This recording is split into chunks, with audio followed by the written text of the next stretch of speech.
cast. I know that we said before that the Joker segment was part of this, but actually we decided to make that a special. So this will be dedicated to the rest of the cinematic movie universe. It's a focus on the updates that we have heard from this week. We're going to focus on some DC stuff. We're actually going to focus on an update on a TV series that's being made from a independent comic book company. So it's not just DC and Marvel, but we will also be talking about some updates via MCU as well. We're going to start off talking about the worlds of DC, some updates from that. And we actually got a trailer of Birds of Prey and the emancipation of the one called Harley Quinn. I think that's the ridiculously long title for it. It's making fun of it because they didn't want the title to be too serious. So, because Birds of Prey sounds more serious when the movie obviously has some more comedic, bizarre tone to it. Matt is our resident Batman lover and expert, so he definitely has some opinions on this. So I'm gonna let him start off on that, and then everybody else will just kind of give their opinion on it after he kind of goes over it with us. Okay, so I think the movie itself is going to be okay in the same vein that Suicide Squad was okay. Suicide Squad was not okay. All it was one long commercial. Trash. All right, you guys. Trying to give some hope here, guys. Trying to Suicide- Sorry, Give I'm sorry. Suicide Squad was okay. It is a solid Trash. like 6.5 to 7. So I think Birds of Prey is going to be slightly above that. I really like some of the cast that they're bringing in. Rosie Perez, Ewan McGregor. Oh yeah, he's always top notch.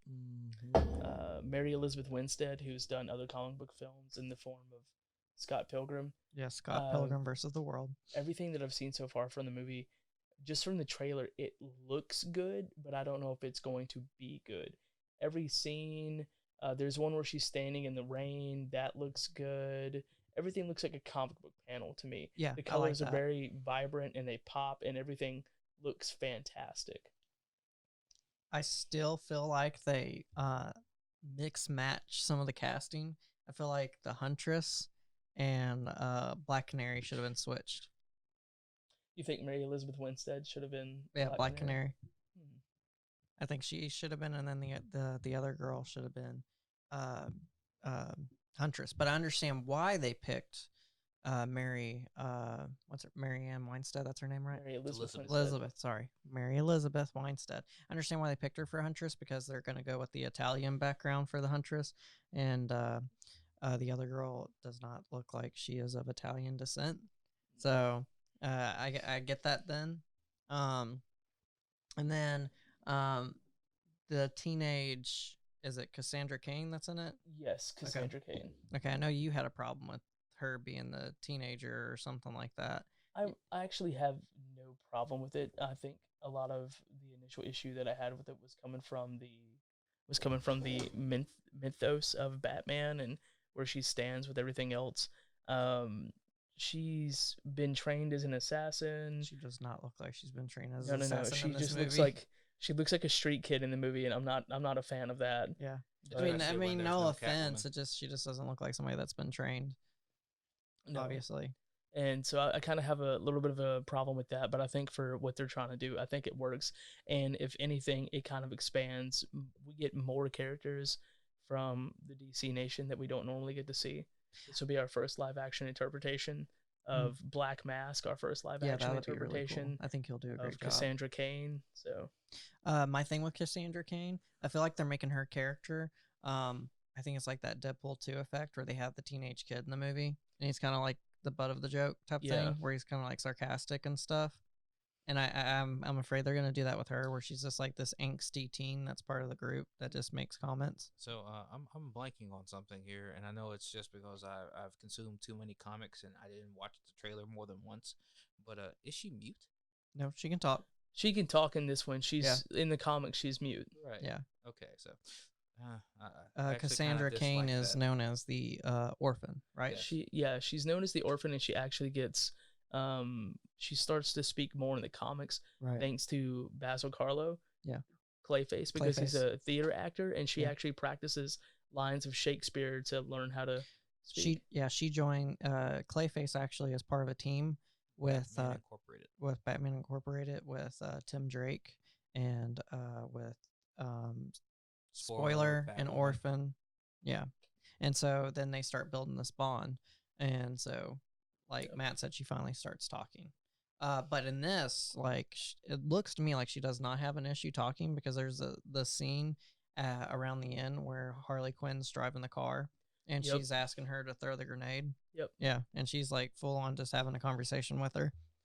And I think that's some more of what you were talking about as far as I don't know if we're gonna get the angsty bit from her, but I think we're definitely gonna get more of somebody for Margot Robbie to play off of. I Yeah, don't think like there's- Deadpool did yeah. with the teenage guy with the powers that was misunderstood. Well, he wasn't a teenager; he was actually, I guess, a young adult in that movie. Yeah, he's older than he looks. Yeah, he was older. He's like me. Who everybody thinks I'm 17, but I'm actually 27. So I work in the medical field actually. Side note, and most of my patients think I am the doctor's kid. So I have to tell them no. I actually am older than I look. I actually did go to school for this stuff. It's not bring your kid to work day. But yeah, so see, I'm looking at this right, and I have a bit of trepidation because I think that yes, this movie is going to possibly be a fun watch. Yeah. But I think that's all that it's really going to be. It's very close to Suicide Squad, just like my co-host Matt referred to. See, I like ensemble casts. I like the Avengers. I like whenever we get a group of superheroes together, and the strength of an ensemble cast is that they have dynamics that only get to uniquely play off of each other when they're together. It's kind of like the Iron Fist Luke Cage effect. You know what I'm saying? These are two very different characters, but when they're together, something special forms. Well, there's always a problem when you do an ensemble cast that is filled with female characters, and it's not going to be anything, controversial or overly stereotypical like we expect them to all just be the best of friends. Obviously, I hope that there will be some conflict between the characters because one of them's a supervillain and the other one's an assassin. If Right. you wish to Well, consider vigilante. right? Well, Huntress. She actually does occasionally kill people depending on which iteration of She her. does live by code, unlike Harley Quinn. Right. So there's always this dynamic that should be played off of that really makes an ensemble cast strong. Right.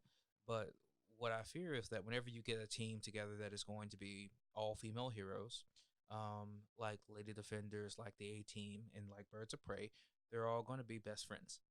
And I mean, like maybe there'll be a conflict in the first 15 to 30 minutes of the movie, but by the end of it, they're all going to be one unified team, and not in the same way as your normal ensemble cast, where they struggle through the entire movie, learn to come to terms with each other, and then finally work together as a team. I mean, it's going to feel very unnatural, and they're just going to smoothly flow together rather than having the normal bumps that you might have in a more diverse. I think it would have felt more natural if they had Batgirl involved. I think, yeah, for sure. Right, because there's obviously things that play off of each other here. And they're all really unique characters, even though we're missing some of the more unique ones like Poison Ivy. Right. But, and so because they all have their own perspectives, they all have their own motivations, and whatever brings them together has to be important enough to get them all together, which technically the character that they have for the villain here can be, especially because he has a lot of pull with the Mafia. And Mafia crime has been a big problem in Gotham before the rise of the supervillains. So I think that's something that could be a very strong point. I deeply fear that they're going to shy away from that and rather want to just affirm this, like the Women of Marvel scene at the end of Endgame. They just want them to be together, want just them for to the work sake, together. just for the sake to have female characters together, not for the plot, Right. for a plot development, not for substance, is what you're saying. And that detracts from it. And I Yeah. really want it to be for the reasons that this team is unique. This team has a really unique ability to handle the problems that they're currently facing, and their individual talents are spectacular, including Harley Quinn's. The whole reason why this movie exists in the first place is because of Margot Robbie. They really wanted her to have a vehicle, a movie vehicle to run her with, because she was such a big hit with Suicide Squad that they were already planning on doing a solo film. And she told him, I want to do a Birds of Prey film. That's what she wanted to do. And she does an excellent job really trying to, I guess, embody the Harley Quinn that we know and love from the animated series. Like, you can tell she really does her homework. And I know Tara Strong has done the voice, but I know she wasn't the original voice actress. Do you remember who it was? Because I know you mentioned it to me before. It's Arlene Sorkin, Yeah. the original 1990s. Yeah, Batman the yeah, animated series. yeah. You can tell she definitely did her homework, and she really embodied that really well. So that's like the whole reason why this movie's being made, because how dedicated she was to that role and how she really pushed hard for that film to be made. So I see where Dane's talking, but I'm really hoping that that's not the case. If she really had a passion for this movie to be made, I hope she made sure that it's more than just them trying to make a gimmick to try to have. I mean, there's nothing wrong with having women empowerment and having a movie for females. We're not saying that whatsoever. We just don't want a corporation to try to sell that, to You don't try want any pandering, basically. pandering, Right, essentially. because it reduces 5 or 6 excellent female characters with Right. excellent stories to be told down to a poster. Because Yes. that's exactly what they're going to be. 5 women on a poster. 'Cause that's what corporate's selling. Yes, because the women of these characters are very powerful characters of the DC universe. They've made an impact on the history of Batman and other things like Black Canary with Green Arrow, and Black Canary. You know, that goes hand in hand, and she's a very important part of the DC universe just as much as Harley Quinn or maybe the Huntress is. Devontae, did you get to check out the trailer? I did not. You didn't Uh, get to see it. I wasn't. I didn't want this. You didn't care about it. I wasn't checking for this. I didn't want this. I might go see it for Black Mask. Yeah, Black Mask with Ian McGregor. That's kind of what's got me sold, is because he's he's obviously known to be a really good actor, even with people that didn't like the prequel Star Wars movies. He was always one of the strongest points of those films. Always pointed out because of his acting ability. He did such an excellent job as Obi-Wan, and from what I've seen from the trailer of Birds of Prey, you can really see he's like really good at being a manic Black Mask. Like, so apparently Cassandra Cain's character, what she does is she steals some sort of diamond of his, and he is freaking out. He is pissed off at her, and he's pissed off at Harley Quinn. Yeah. So Devontae, is there any character in the Birds of Prey roster, maybe not even in the movie, that you particularly like? No. You don't like any of those not actresses, No. but those characters. I'm on the other side. I'm a Red Hood fan. Yeah, I like Terry McGinnis. yeah. I'm Batman not- Beyond. Not too many female characters that I like associate with.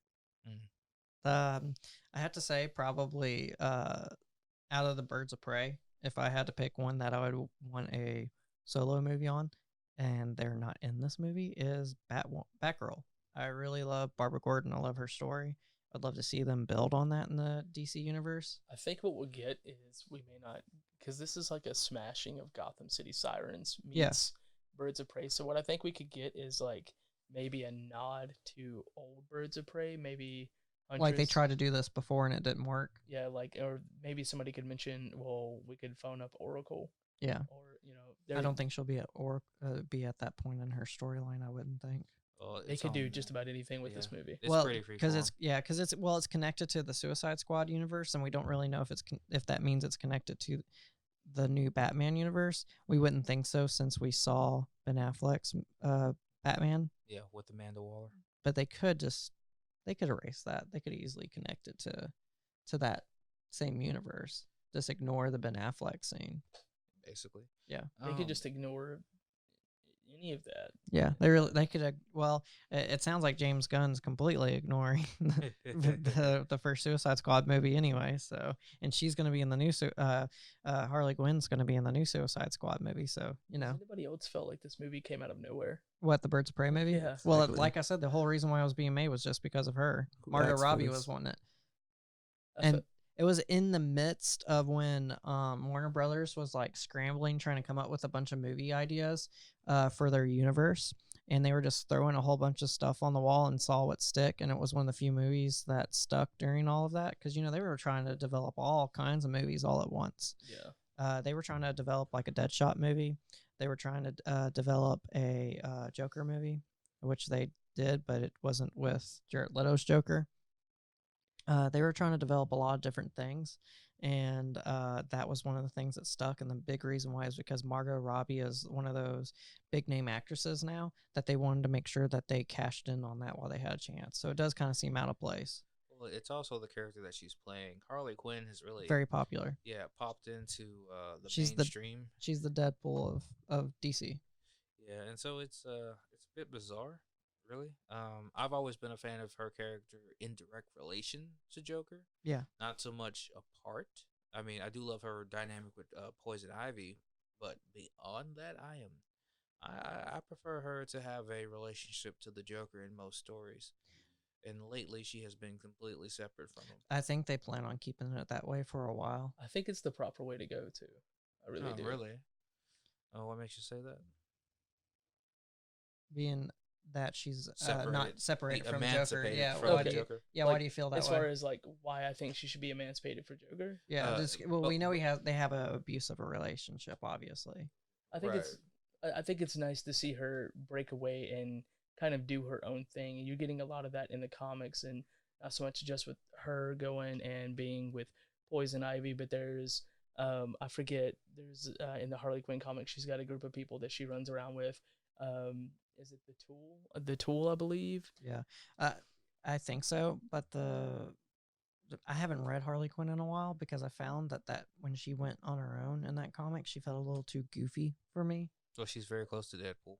Yeah. Yeah, I feel like that's purely on the writers though. It's on the writers. They're trying to make her a little bit too much on that. Like they made her like Gwenpool. You know what I mean? Yeah. Gwenpool's horrible. Yeah. And I think Harley Quinn is a much deeper character than they're giving her credit for.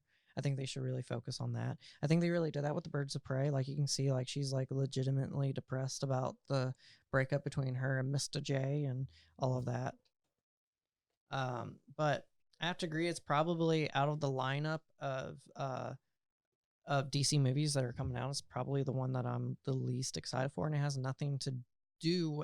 I'm not discounting the characters. It's just like Devontae, I'm not super interested in most of those characters. I do enjoy the Huntress. I think she would be good at maybe possibly getting her own solo film. There's definitely that Italian background with her and Roman Sionis. Yeah, and she will be one of the. Well, I mean, her versus the mob has been 1-for-1 since Yeah. her inception as a character. Yeah.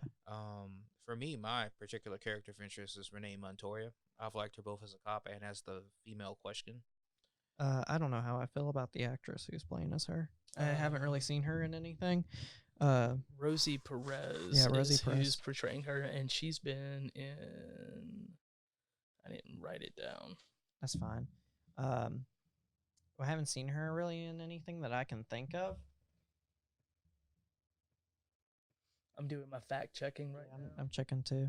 I think I have seen her in a few things. It's just nothing that I've really thought of that really spoke out to me.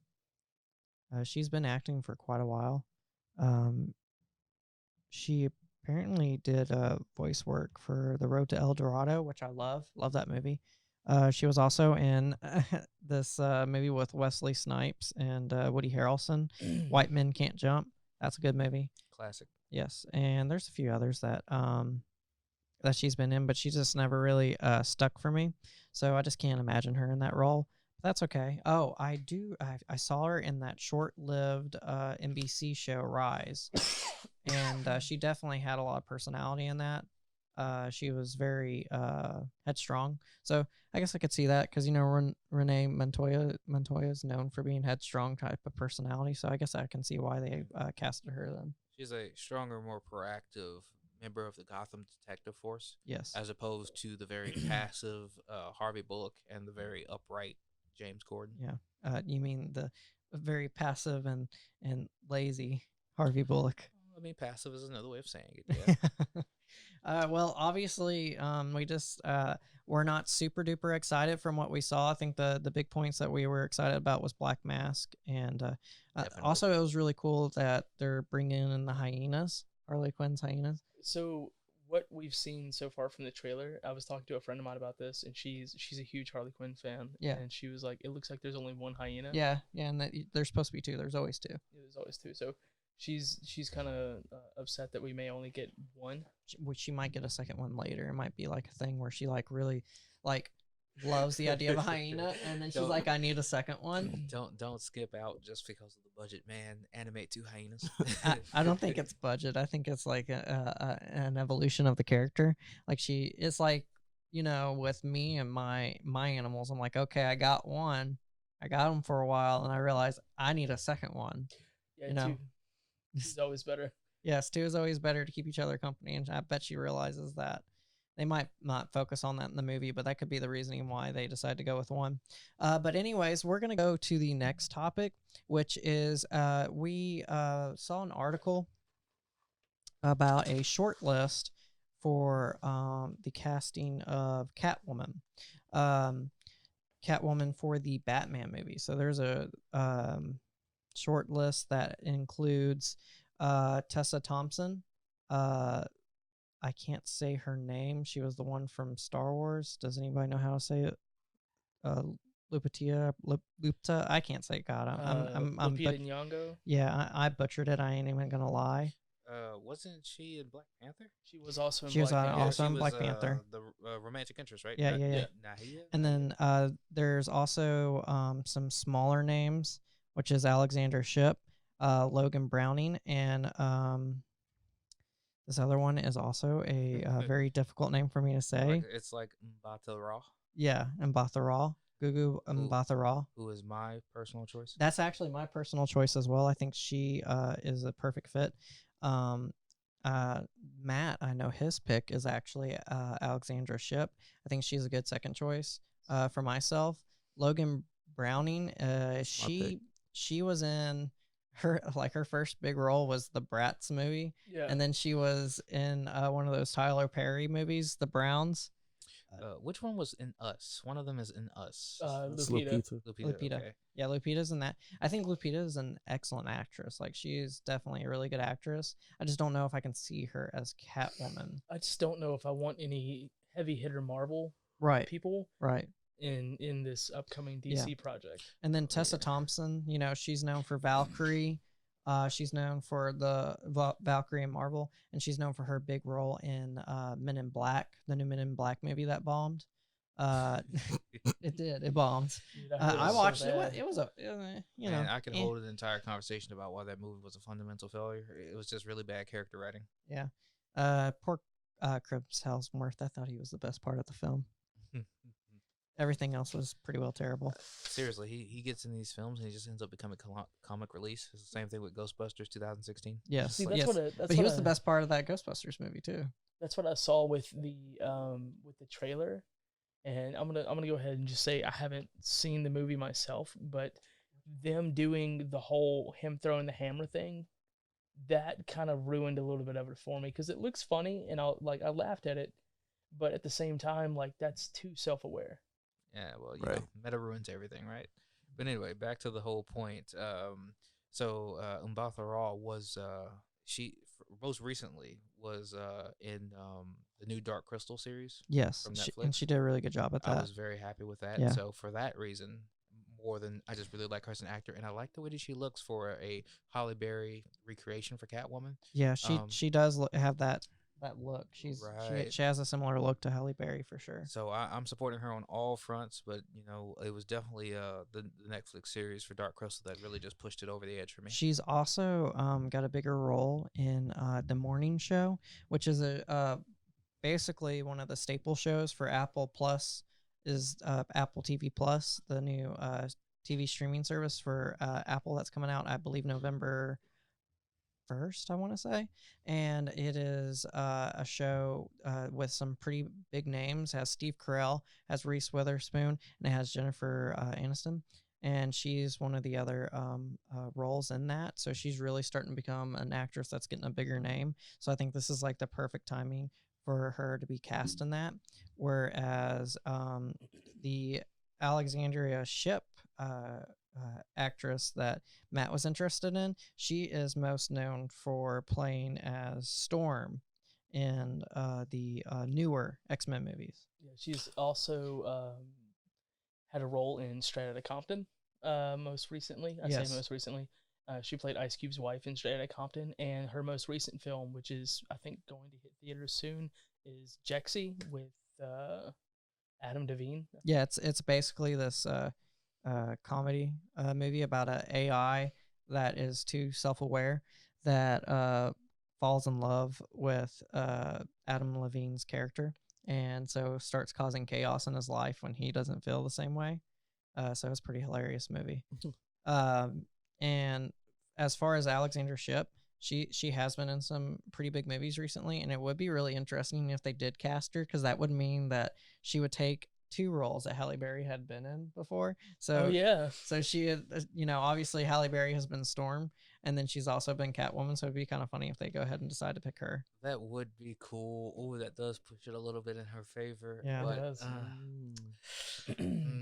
can I just be that novelty guy? I don't know if I can. I'm not a And- collector.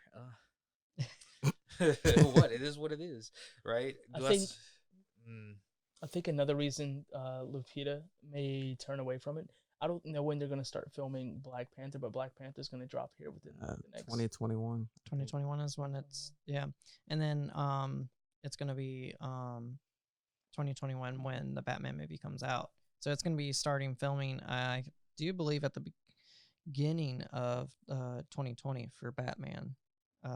But the actress I really, really do not want for this role is Logan Browning. I've seen her in enough stuff that I've just never really liked her. Her acting ability, no offense to her, I just do not see her as. Have you seen her and stuff? Yeah, You know who she is? yeah. Yeah. Give her a chance to prove herself. Man, I just don't. well, I mean, chances come before you get the big name role. I've just seen her and stuff, and I just Meet the Browns, Brats, and Dear White People. She was in Dear White Powers too, People. so she's proven that she could do like a superhero. Oh, she was in Powers. Oh, yeah. the PlayStation show. Yeah. Yeah. Yeah. I love it to death. Yeah, but Oh it was my funny that God. was like the one show they ever tried to make. Like, Look, was whoa. Powers, and that was it. But it was great. I know it was great, was but like, great. what happened? Like, why they? Yeah, it doesn't matter. Canceled season 3. They have sci-fi issues. They look Yeah. at the budget and they're like, "Oh, we're gonna cancel this despite this being very popular." Oh yeah, like DC Universe with Swamp Thing. Yeah, Yeah. They look at the budget and they're just like, "We're out of money." Yeah, they really they did But if Swamp Thing wrong. if you have not seen Powers, right, or Yeah. read the comic, which I think is Brian Michael Bendis, is Powers comic Brian Michael Yeah, Bendis? yeah, it's Brian. It's Ooh. one of his most it's one of the ones one of That- his that- projects he's really loved. Right. So like, I'm not a giant fan of him for Miles Morales or any of his other works really, but for Powers, man, did it rock. And when I saw it adapted, even though the adaptation wasn't great or it wasn't one for one, I really did love the show. So watch that. That's all I'm Yeah, saying. it's a I good know. show. I know that Matt was more in defense for Tessa Thompson, but I just don't see her in that role. I think she's. I mean, yeah, Catwoman's kind of got a little bit of sarcasm with her, a little snarkiness, but it's a little different. Like with Catwoman, like it's a little bit more sly. It's more cat-like, because she's Catwoman. She's more. Even when she's being sarcastic and stuff, it's still like she's being like a temptress the entire time. Whereas Tessa Thompson, I can't Well, view her as somebody that would She's be just able to rough. seduce me. Yeah, Catwoman isn't bite or attitude. Catwoman is definitively cunning. The fact that she knows something that you don't know, the fact that she's in a Yeah. position where she plays coy like a cat. right, that she sees herself as above you is what gives her that type of sarcasm. Right. You know what I'm saying? She takes a bit of pleasure from knowing that she's in a position of power at this moment. And if you can't do that well, then replacing it with your good old fashioned snark is just not going to work. Yeah, because that's Tessa's. I mean, that's her signature. She's done it since she started acting. Like I was discussing before the podcast, I've watched her since she started. When I'm a big Veronica Mars fan, so I'm a marshmallow, as they say. And she was in season 2 of Veronica Mars, and her acting was terrible. And she was very snarky in that. And she has improved her snark. She has improved her ability to act, but it's still nothing that I would compare to Some of the other contenders on the some list. of the other contenders on the list that I've seen. Like the most, obviously out of that list, like the one that has the biggest name out of them is Lupita. And I agree with Matt. I don't really necessarily know I want her to be in this. She's a great actor. Yeah. She But, totally is, but I what- think scheduling wise, it's just not going to work out. Or even then, I don't think this is her character. See, in Black Yeah. Panther, she took a very strong role Yes. that was very goal driven and was not at all selfish or self-interested. And I don't see her really. She's never really played functioning, that kind of role no, before. right? Where Yeah. she's looking out for numero uno. I just not feeling her doing that role. Even when she's playing the pirate character in Star Wars, like she's still like a compassionate character. Right. Yeah. She has a very good way of making her character connect and feel like she is looking out for the world around her. Yeah. Right? Look at her first scene in Black Panther, where she's out there trying to save these people despite not being even where remotely near her mission. Right. You know what I'm saying? I feel like 100% is not the right role for her. I don't see it either. My casting choice along with Dane is gonna be Mbatha Raw, and then I think Matt is definitely on the ship for ship. I'm totally on the ship for ship because she's proven that she can. She's a good actress. Yeah, I mean, no doubt. Yeah, I think we can settle between those two. Either one would be fine. Those are my two choices. Devontae, did you care for any of those actresses? Who was your choice? Logan. Come on, man.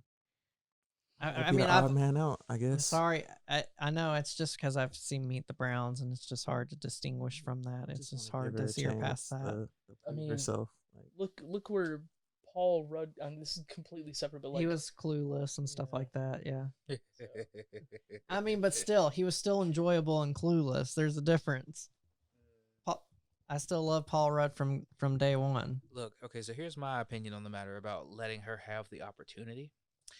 If it was a character that I knew was going to see a repeat or is going to come back into the mainstream 2 or 3 years from now, right? Sure, have your opportunity. Joker and Batman, for instance. I don't mind recasting them the next 3 or 4 times over. But Catwoman is a rare creature. Look how long it's been since Halle Berry. Yeah. Are we really going to let someone try for this? We've only had Anne Hathaway. Yeah, Anne Hathaway. Oh, she did the one movie. But she was Selena Kyle more than Catwoman, no offense. Yeah. She still killed it. She did a fantastic job with what she had. That rendition of the character was definitely so much more grounded. Like that entire series is much more grounded. It's almost barely not superheroes. You know what I'm saying? Right. It doesn't match up with the modern culture very well. Not to say that they're not amazing. They are, but they do stand separate. Yes. Like I literally forgot. I was thinking back to Halle Berry because that's the classic big style superhero. You know what I'm saying? She said she still has people that tell her that they want her to do a second Catwoman movie, and she's like, "Thank you, but that movie was terrible, and I will never do it again." But more importantly, did she get a raspberry for that movie? She got a raspberry. Yeah. Yeah. Gotta love Halle Berry. But hey, I enjoyed it. I enjoyed the movie. So much camp. Look, hey, you can completely sell me on camp. Okay, Ash vs. Evil Dead. Yes. Right? Not quality. All camp. Yes. Sometimes it works. Judge sometimes Dredd it doesn't. With Sylvester Stallone. Camp. One of his mini camp movies. There was another one of his movies that's like super underrated with Sandra Bullock. Yeah, right. But all right. So back to the point. My bad. I got off there. That's okay. But yeah, so we got to see a short list of that. We also got to see a little hint that apparently they are looking to cast a Robin. And with us already knowing a few things about how Matt Reeves is making the movie, we know it's going to be when Batman is just a few years after year one. So he's still going to be a fairly young Bruce Wayne. So our assumption is that he'll be Dick Grayson, the first Batman. I mean, the first Robin, not the first Batman. Obviously, he's the first one to be after Bruce for a short period of time, right? No, he's like third, man. Azrael was the second one, right? Yeah, because we've had Azrael as Batman. That's right. Well, when Bane broke his back, Batman. Yeah. We've had Nightwing as Batman. We've had Superman as Batman. We've had a lot of people put on that cape and cowl and run around for some strange reasons. Yeah, it was really funny when Superman played Batman for a day. Yeah, so I know for a fact Nightwing wasn't the first. No, that was my mistake on my part. Actually, but he is the first Robin. I think that actually the first other Batman was Alfred. Yeah. That one time Alfred pretended when Bruce was injured. I think Alfred is actually the first other Batman.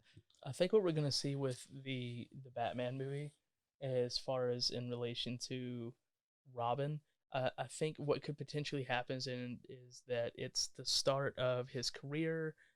Maybe Haley Circus comes to town. Dick Grayson's family gets murdered, and Bruce has to investigate what's going on with that, and then take in. That's kind of like a side story type thing. And I don't think we'll see Robin until the end of the movie.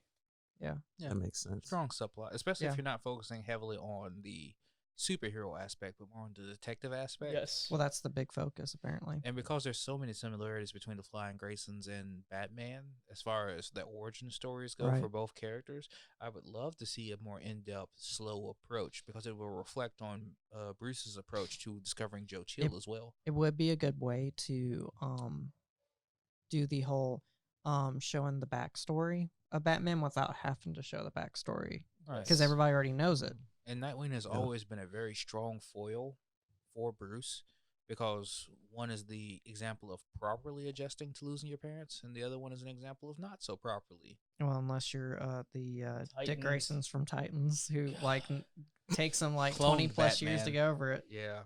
He literally became a Batman clone, which is, once again, character assassination, but we're going to go off on a tangent. Yeah, we're gonna there. go off on a tangent.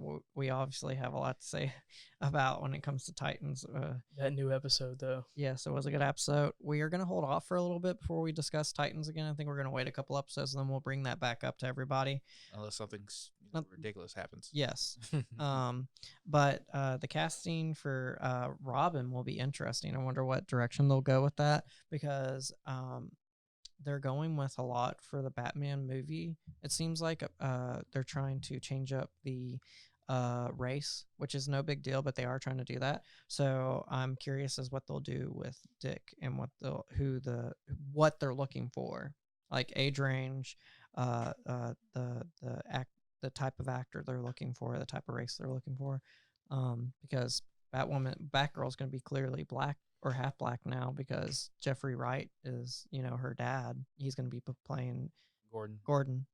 Yeah, so look, it doesn't really matter as much to me because They're- race they're isn't integral to these characters. Yeah, these characters, it doesn't matter, which is fine, but It's and not then like we're that's not what I'm recasting getting Iron at. Fist. Yeah, it's No. not like we're recasting Iron Fist here, so Right. we're good here. Right, Iron Fist, it made sense that he was white because that's Well, like the that's whole. the story. That's the yes. story because he's a white person inside of An ancient in Asian culture. He's the outsider.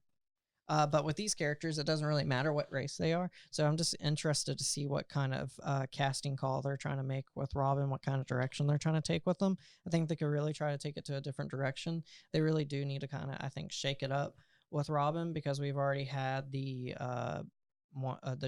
Joel Schumacher versions of him with Chris McDonald. Where he was almost a full adult. Yeah, where he was almost a full adult, essentially. Just a very short one. Yes. in then comparison to his other. we have the Titans one, and Who's also a full adult. yeah, and then we had the guy that's Robin but not Robin in Dark Knight Rises. What was Yeah. that? Joseph Gordon-Levitt. Yeah, Oh, JGL. yeah. It was fun. So what I think they'll do as far as casting, and what I feel they should do as far as casting, is look for somebody that's going to be like 15, 16, somebody that can handle the physicality of doing a role like that. Yeah, I know, think it if- should be more of a teenager this time. You guys remember Roy Harper from Green Arrow? Yeah. I mean, or Arrow, sorry. because you can't- Colton, what's his last name? Well, just hold off on that thought, though. But if we can search in the casting range for someone like him Yeah, who played Roy Harper, right. we would be doing a good job. Yeah. I think that's think- where we should aim. I think it should be somebody that looks like they're between the age of 14 to 16. I think it should be a younger actor this time. I think it should be because like you look back on the comics and he really was the boy wonder, but you never saw that in the movies. No. No, he was basically an adult. Like they really do need to focus on that. I think that was a very integral part of Batman's relationship with Robin was the fact that he was so young and he looked at him like when he was a kid and he wanted to make sure that the same thing didn't happen to him. He didn't fall down that same path that Batman did. Yeah, it's definitely what makes Nightwing a foil to Batman. Yes. And I would really like to see somebody with a comedy background into the role. Yes, If he should have be comedic. I mean, that's just part of Well, Dick if not, Grayson. if not comedic, because sometimes we don't necessarily need him to be joking, but he has no to be more free. charisma. Yeah, he has to be free spirited. Yeah, That's the whole point. free spirited, good charisma. He's the opposite of Bruce in a lot of ways in personality aspect. Batman is all gruff Quiet, and reserved, and Dick is he's so full of life and he has a lot of charisma. He's not Mr. World Detective. He's not boy genius. You know, he's not like Damien. He's not like Tim Drake. You know, in that aspect, where Tim Drake and Damien are the smarter of the Robins. Right. I mean, if you're playing Nightwing, you have to emphasize freedom. Yes. He loves to be aerial. He still remembers training with his parents, and he holds that precious to him. Yeah. He wants to be out there as a hero, swinging around with his eskrima sticks, because that's a form of freedom to him. He's not in the same commitment as Batman or any of the following Robins. He's a very unique Robin, and Yeah. you have to appreciate that, and I hope they do it right, because Titans did not. Yes. There is one more bit of information from the Worlds of DC. Just a little bit of an update. And Matt can update on this because he did a little more research than the rest of us on this. But essentially, there is a comic series from DC called DMZ. And it has had a pilot order from HBO Max. And so we'll probably expect to see that in the next year or two. What did you what is DMZ about essentially? Okay, so I personally haven't read it, but going in and doing the research that I've looked at, there is a demilitarized zone, DMZ, in New York, or New York is the demilitarized zone. And what's happened is that there is the Free States versus the United States government. It's kind of like a breakout of the Second Civil War. We're seeing the Free States are more of an idea than like a geographical location. They actually get started in Montana after some secessionists. And there's a couple events that take place, and next thing you know, like full blown war starts to go out, and they finally meet in this area and demilitarize it. And the comic book story takes place with a journalist, and I think they're going to swap it up for the HBO series, and they're going to focus on a female medic. That'd be interesting. And what's going on inside the DMZ and stuff like that. Okay. So obviously, I don't think any of us have read the DMZ comic series, which is no issue. That'll just them making the show will make us like many others that probably haven't read the comic yet. I've seen like at comic book stores like graphic novels of it. Like I've seen it sitting in stands and stuff. I just never read it. But the show will probably gain a lot of interest for the series. Right. So I'm looking forward to see what HBO does with it. Like, so I'm a big supporter of indie comics. I'm Yeah. a big supporter of reading them, buying them. Well, this one's not an indie. This is well, no, DC. that's my point. Yeah. Yes. So this is one of DC's lesser known titles. Yeah, one of It their has- imprints. Yeah. Yeah, it has basically about the same popularity level as an indie comic, but I do feel like it's actually pretty standout as far as what I've seen from it. It's never made it onto my pull list personally, like some of the other comics that we'll be talking about later, but I still think that if you haven't given it a read, maybe pick up the first issue, see if it leaves an impression in ahead of the show. I'm gonna go and try to eat up as much as I can. Yeah, me too. It looks good. I've seen the art. Yeah, swing by your local comic store, give it a little bit of support, pick up a number 1. Yeah, then you can find out what this is going to be all about. Speaking of that, there is an indie comic, one by Image Comics, that is getting an adaptation for apparently the big screen. I thought it was going to be a TV show, but apparently it's going to be a big screen movie. It is called Bitter Root. Ryan Coogler, most known for Fruitvale Station, Creed, Black Panther, he is going to help produce the movie. So that probably means somehow or the other, Michael B. Jordan will be in the show, the movie.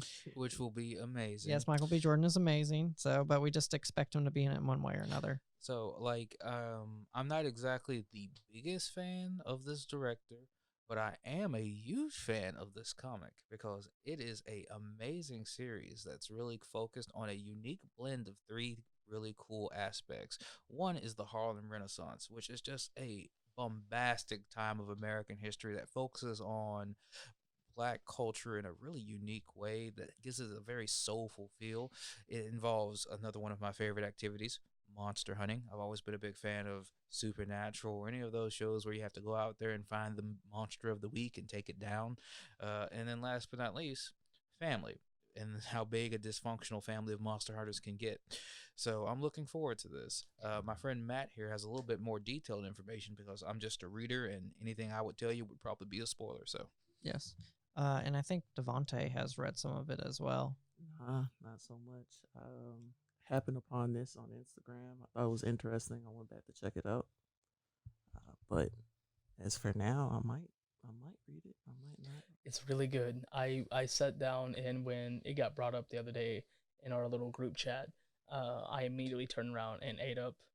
The first book is 5 issues, and then there's an annual, Okay. which is kind of a collection of small stories, and I ate up all of it. It's really, really, really good.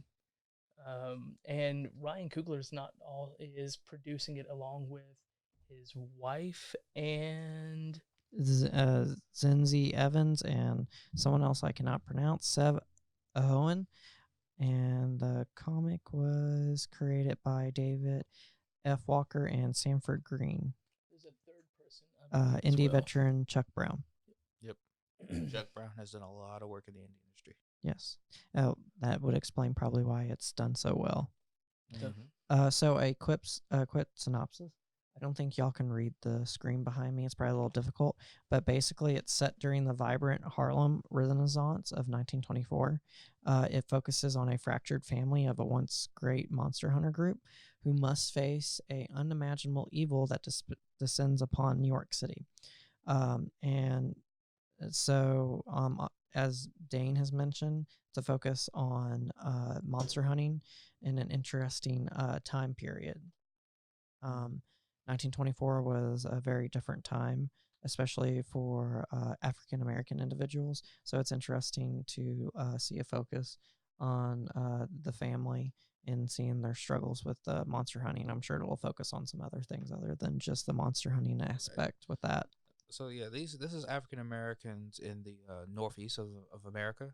So it's not exactly the same as African Americans in the In the South at the South, same period. right.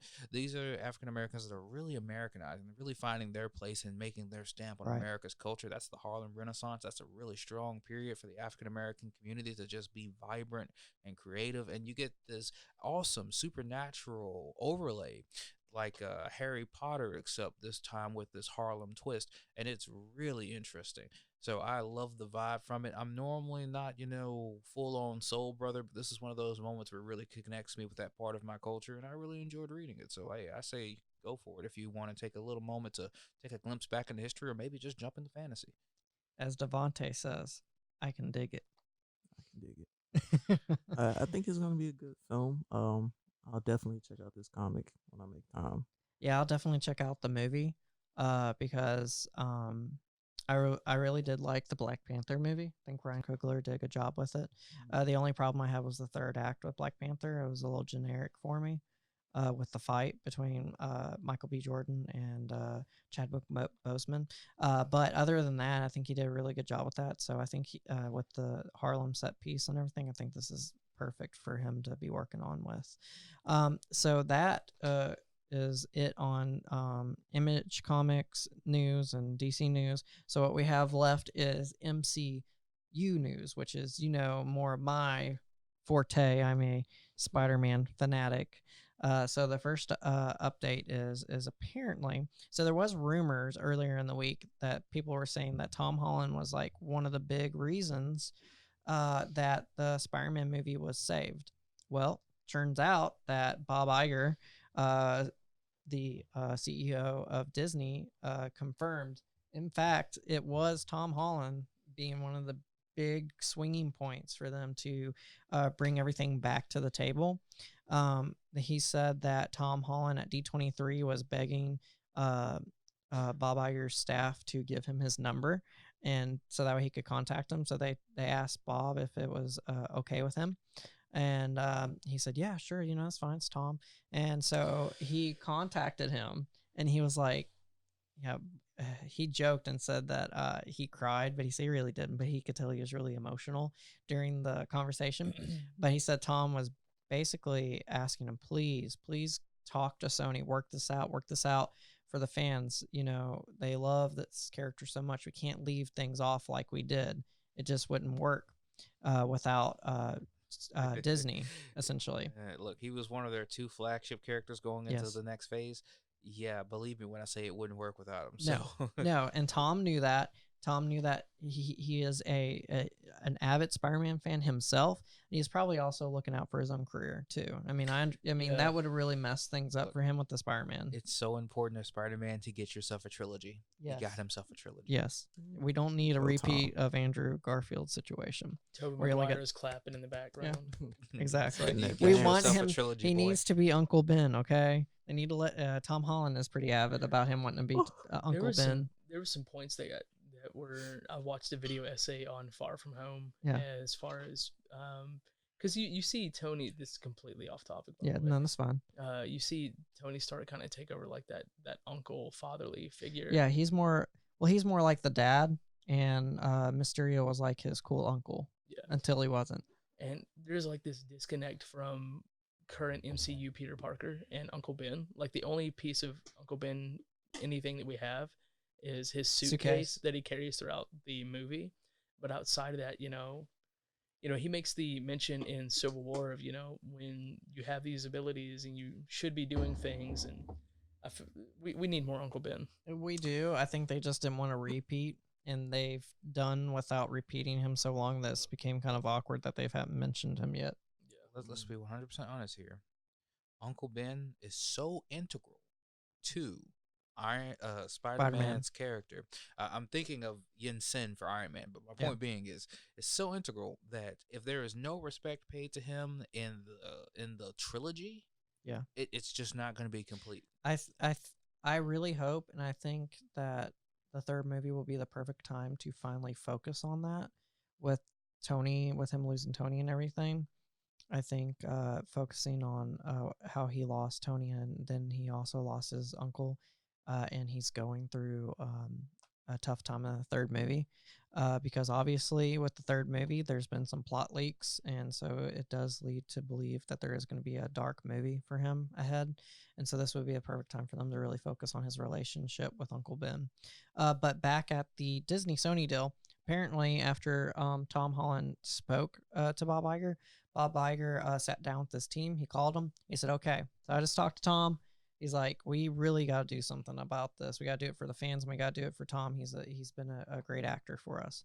And so then after that, he called the president of Sony Pictures and said essentially the same thing to him. He said, Tom contacted me, and he's really wanting this to work out. He said, I think we need to put our differences aside and figure something out. We need to hammer this deal out and do it for the people. Of course, it is a little bit of it's not the whole story, obviously. Yes, because behind the scenes, Marvel got the golden egg, but Sony ran away with the goose. Yes. And they both realized that they needed to come back together for the benefit of both companies. I really want to see how they're going to handle potentially setting up for the Sony Spider-Man universe with this swan song. Well, we don't necessarily know it's a swan song. He might. They said they're going to keep trying to make more deals to where he can work in the Spider-Verse and in the MCU. Venomverse. Yeah. I'm going to call that side the Venomverse. Venomverse until they change it. Yep. So with the Spider-Man 3 plot leak, there's a reputable leaker that has gotten some information right before with Spider-Man. He found out some information about the plot. Essentially, the plot is that, of course, obviously Spider-Man's going to be kind of like on the lam, kind of running away kind of type thing, because everybody thinks he's a bad guy when he's not. Well, to make matters worse, Chameleon is going to be the main bad guy, according to these rumors. Well, we saw him in Far From Home. A lot of people didn't realize this, but Dimitri is the first name to Chameleon. Chameleon is that character. I don't know if y'all remember who Dimitri is, but he was the guy that worked for Fury, so he wasn't really Fury, that took care of Peter while he was on the Euro trip. He was the driver and everything for the bus. So theory is that he's going to be the main villain, and he's going to pretend to be either Peter Parker or to be Spider-Man, and basically make him look out to be even more of a bad guy, like J. Jonah Jameson was trying to make him out to be at the end of Far From Home. Now, I'm so saddened by that, because by all rights, that's Mysterio's job. Mysterio's original run in the comics was that he was pretending to be Spider-Man, Yes. robbing banks, and it was so real that Peter Parker himself thought Yes, that he thought he was he was yes, sleepwalking essentially and doing it and didn't right. remember. And so the fact that we have to pass that amazing arc off to Chameleon rather than it being Mysterio kind of makes me a bit sad. Well, he won't be the only villain. Apparently, his half brother Craven will also make an appearance, which I would much prefer him being the main villain. I hope they change the plot line because Craven is, in my opinion, a much stronger villain than Chameleon. I think Chameleon's always kind of like the B team to the A team, when Yeah. it comes to the villains. Well, he has the ability to set up a conflict, but he can't finish He it. can't finish through. Craven definitely can. Right? It's actually also the opposite issue that like Vulture has, which I really love what they managed to do with Yeah, Vulture. I was gonna say Vulture was kind of a B grade villain, and they really turned him into something else. Right, He was one so- of his first villains, though. Yeah. no, but Vulture, for instance, realistically can't start something, but he can finish it. If he grabs hold of Peter and drops him from way up high, Yep. that's a threat. Vulture is a threat. But as far as being intimidating when you first meet him, he's an old guy in a bird suit. So. Yeah. I have a feeling that the plot for this new one isn't exactly what like that guy's thinking. I'm sure the plot is still kind of in its early stages. I feel like it'll still move around a lot. I think Craven will end up being the main bad We're guy. still a couple years away from a Spider-Man movie. Yeah, yeah. It'll be 2021. So Such a good year for movies, man. it's good, but it's Next also year's a bad good because year. there's so many of them. It's like overload. There's a lot of movies coming out in 2021. Well, we're going back and forth there. I mean, like this year was really spectacular for movies, and then the year coming up is A gonna dry be, season. Yeah, it's going to be a dry season, but it's going to be fought by games because we have Cyberpunk's 2077 and all Yes. the other cool games that are Marvel coming out. Avengers. Right, Yes. and then next Oh, year after man. that, right, we're gonna have movies again. So I really kind of like this Well, flow that we have going here. I have a feeling that 2021, and this is nothing to do with obviously this topic, but I think 2021 might surprise us with how many games will be announced for that because we have some consoles probably coming in 2020. That's for another Mhm. section, though. Yes. Yeah. So let's proceed. Yeah. So essentially, that was the update for Spider-Man 3 plot leaks. And then the last thing that it's not a leak, we actually did see William Hurt spotted on the set of Black Widow. He was, you could see on the pictures that he was an aged General Thunderbolt Ross in the post-credit scene. So two things. First thing is that apparently the main cast had already pretty well wrapped up the film. So he came after that. So we know he's probably showing up in an end credit scene. Two, if he is an aged General Thunderbolt Ross, this leads to believe it's not set during the movie's timeline because the movie for Black Widow is set up after Civil War, before Infinity War and Endgame, obviously, since her character died in Endgame. If you hadn't seen the movie yet, I don't know why you're watching this. Anyways, so it would be what, 5 years since we last saw him from Infinity War. It's a 5-year jump, right? Yeah. Was he in Infinity War? Yeah, he had a really small part. He was a hologram, and he was telling yep. Oh, yeah, yeah. He War was, Machine to arrest them. Yeah. And he was like, "Yep, right on that," and he did not do anything for it. Anyways, so he's like using a cane and stuff. So something happened between those 5 years for him. Old age. Old age, yes, but I guess 5 years, but He's never read Hulk, so old age. There's Yeah. no telling what could have happened after the blip. yeah, during the blip.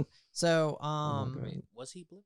he wasn't, obviously, if he's older and has a cane. Especially if he was talking Good to point. Don Yeah. Cheadle. Yeah, good point. I Um, have to remember, hey, no, Nick he Fury talked. didn't age 5 years He talked to Don Cheadle before the before blip. Yeah, before Okay, the yeah, snap. Before the blip, my The bad. snap, the other's the blip. What the ongoing theory is that he is meeting with some of the other characters that are in the Black Widow movie to form a Thunderbolt team, because there is the what's his name, Crimson Avenger or something like that. Crimson Dynamo. Dynamo. Is that who David Harbour is going to be playing? Yeah, he's essentially playing Russian Captain America. Hmm. Iron Man. No, he's playing the Russian Winter Captain Guard America. is Is it Winter Guard? Um, That's no, Winter Guard's the name of the Fact team. check. Yes, Yeah. I'm gonna fact What? check this real No, quick. because Russia has a Captain America, and Yes, he's they literally do. red with a white star on his Yes, chest. and that's who he's playing. Crimson Dynamo Is the Iron Man Russian equivalent. Iron Man? Yeah, Yeah, so he is playing the Red Guardian. Red Guardian. There it is. Yes. I was thinking Red Guard. I knew it was something like that. So the theory is that he's coming to meet up with him and one of the other Black Widows. Nice. Oh, Red Widow, most likely. The Yeah. newest one from the comics, also now part of the Winter Guard. Yeah. So he's going to try to form a Thunderbolt team.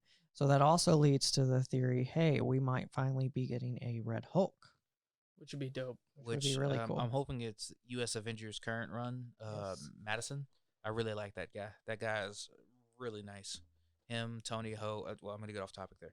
Sorry. No, that's U.S. okay. Avengers. Love Yes. the comic run currently running. It's really nice. Tony Ho's one of my favorite characters. I love how they brought William Hurt back into the MCU after such a long break from it was Incredible Hulk. Yeah. The Incredible Hulk, not Hulk. Where he was in Almost that. approaching 2 decades. Yes. it was quite a bit of a gap from then, and they got him to come back for that, and now he's playing such a bigger part for that world. Because they had him come back in. And William Civil Hurt's a War? fantastic actor. Yeah. Yeah, it was Civil War when he started The reappearing. Sokovia Accords. Yeah.